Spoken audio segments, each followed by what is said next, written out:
Friends, welcome to my channel Supriya home লিখেছি। আজ আমি আপনাদের কাছে নিয়ে এসেছি পোহা, চিড়ের পোহা। তো তার জন্য দেখুন বন্ধুরা, সর্ষে নিয়েছি, গোটা সর্ষে, একটু কাঁচা লঙ্কা, দুটো ছোটো ছোটো কাঁচা লঙ্কা ছোটো ছোটো কুচি করে নিয়েছি, কারি পাতা নিয়েছি, হাফ লেবু নিয়েছি, হাফ গাজর, একটা ছোট্ট পেঁয়াজ আর 4-5 মতো বিনস কেটে নিয়েছি। আর এই আমি চিড়ে নিয়েছি, চিড়েটা ওই 50 এরকম নিয়েছি। আর একটু লাগবে হলুদের গুঁড়ো। তো যাই হোক বন্ধুরা, আমি চিড়েটা আগে ভালো করে ভিজিয়ে ফিরছি। আর এখানে আমি কড়াই বসিয়ে দিয়েছি, চিড়েটা আগে ধুয়ে নিই। দেখুন বন্ধুরা, চিড়েটা ধুয়ে জল ঝরতে দিয়েছি। এবার আমি কড়াইতে তেল দেবো, খুবই সামান্য তেল। দেখুন বন্ধুরা, এতটুকুনি তেল।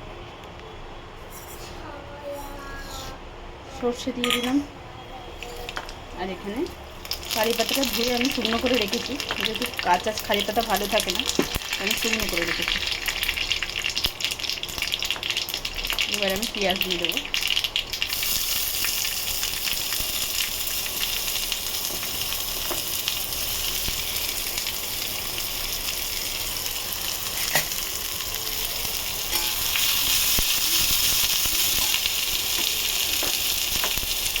লঙ্কা,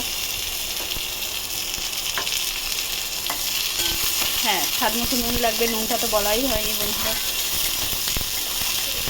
এই সময় আমি গাজরটা দিয়ে দেবো আগে। গাজরটা যেহেতু একটু শক্ত, আপনারা সিদ্ধও করে নিতে পারেন। আমি ছোটো ছোটো কেটেছি বলে একটু ভেজেই নেব।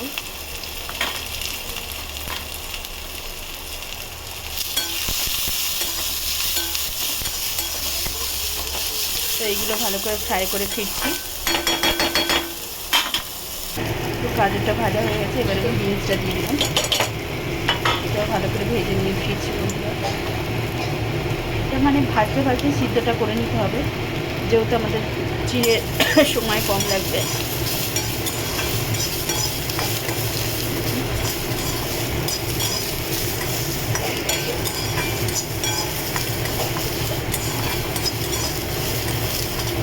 পরে ফিরছি ভেজে, নুন আর হলুদ দিয়ে দেবো।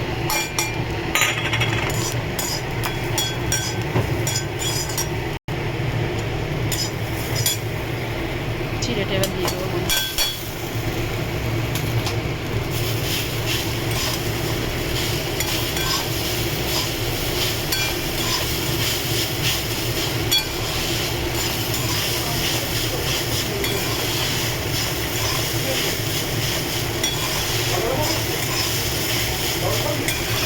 পরে ফিরছি।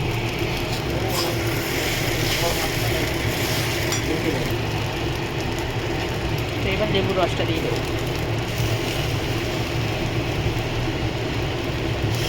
অনেকটাই লেবু রস, পুরোপুরি দিলাম না, টক হয়ে যাবে।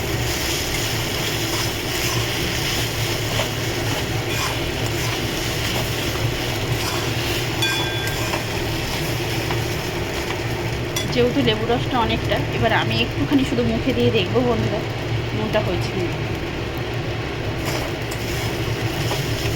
হ্যাঁ বন্ধুরা, সব ঠিক আছে, লেবুর একটা সুন্দর ফ্লেভার আছে।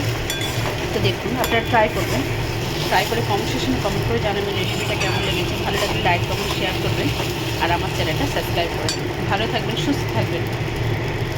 থ্যাংক ইউ ফর ওয়াচিং বন্ধুরা, বাই বাই।